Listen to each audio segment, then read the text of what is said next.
आज आपण दर्शन घेणार आहोत नवदुर्गातील दुसरी दुर्गा मुक्तांबिकेचं।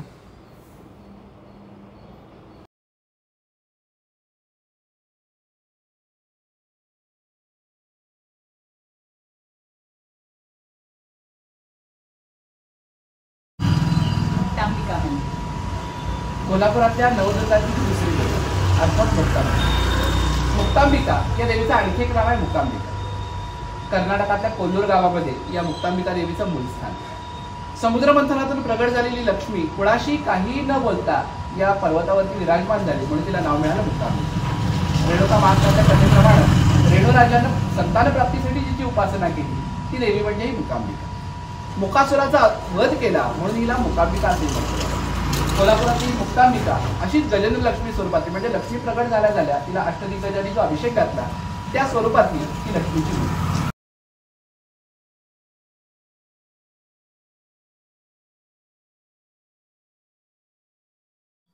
नवदुर्गांमधली दुसरी दुर्गा असणाऱ्या या मुक्तांबिकेचं स्वरूप सुद्धा गजेंद्र लक्ष्मी स्वरूपाचं आहे।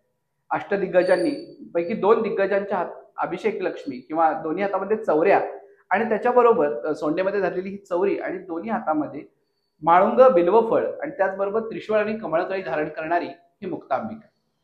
संस्थान काळामध्ये करवीर निवासिनी श्री महालक्ष्मी अर्थात आई अंबाबाईच्या रथोत्सवानंतर तिसऱ्या दिवशी या गजेंद्र लक्ष्मीचा रथोत्सव असायचा। शिवाजी महाराजांच्या रथाच्या दुसऱ्या दिवशी होणाऱ्या रथोत्सवाला माणस नाही तर प्राण्यांनी ओढलं जायचं असं याचं रथोत्सवाचं स्वरूप होतं। कालौगामध्ये संस्थान काळाचं वैभव संपल्यानंतर आज भक्तांच्या मार्फत या देवीचा एक छोटासा उत्सव इथं संपन्न होतो। पण नवदुर्गांमध्ये या देवीचं स्थान मात्र सगळ्यात महत्त्वाचं आहे। मुक्तांबिकेबरोबरच नारायणाच्या दशावतारापैकी पहिल्या 5 अवतारांचं दर्शन आपल्याला इथं घडतं। उरलेले 5 अवतार खाली 60 मारीच्या वास्तूमध्ये आपल्याला पाहायला मिळतात।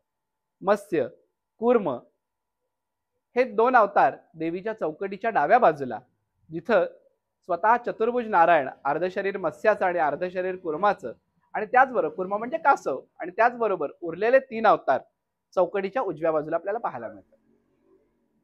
नारायणाचे पहिल्या 5 उरलेले 3 अवतार म्हणजे वराह नरसिंह आणि वामन हे 3 अवतार देवीच्या चौकटीच्या उजव्या बाजूला आहेत। वराह रूपात नारायण, मध्यभागी हिरण्यकश्यपूला मारणारे नरसिंह आणि त्यानंतर बळीच्या दाराला भिक्षेला गेलेले वामन अशा 3 अवतारांच्या मूर्ती या देवीच्या चौकटीच्या उजव्या बाजूला आपल्याला पाहायला मिळतात। अशी ही नवदुर्गातील दुसरी दुर्गा मुक्तांबिका। काल आपण नवदुर्गातील पहिली दुर्गा एकविरेचं दर्शन घेतलं होतं। तुम्ही जर तो व्हिडिओ पाहिला नसेल तर नक्की बघा।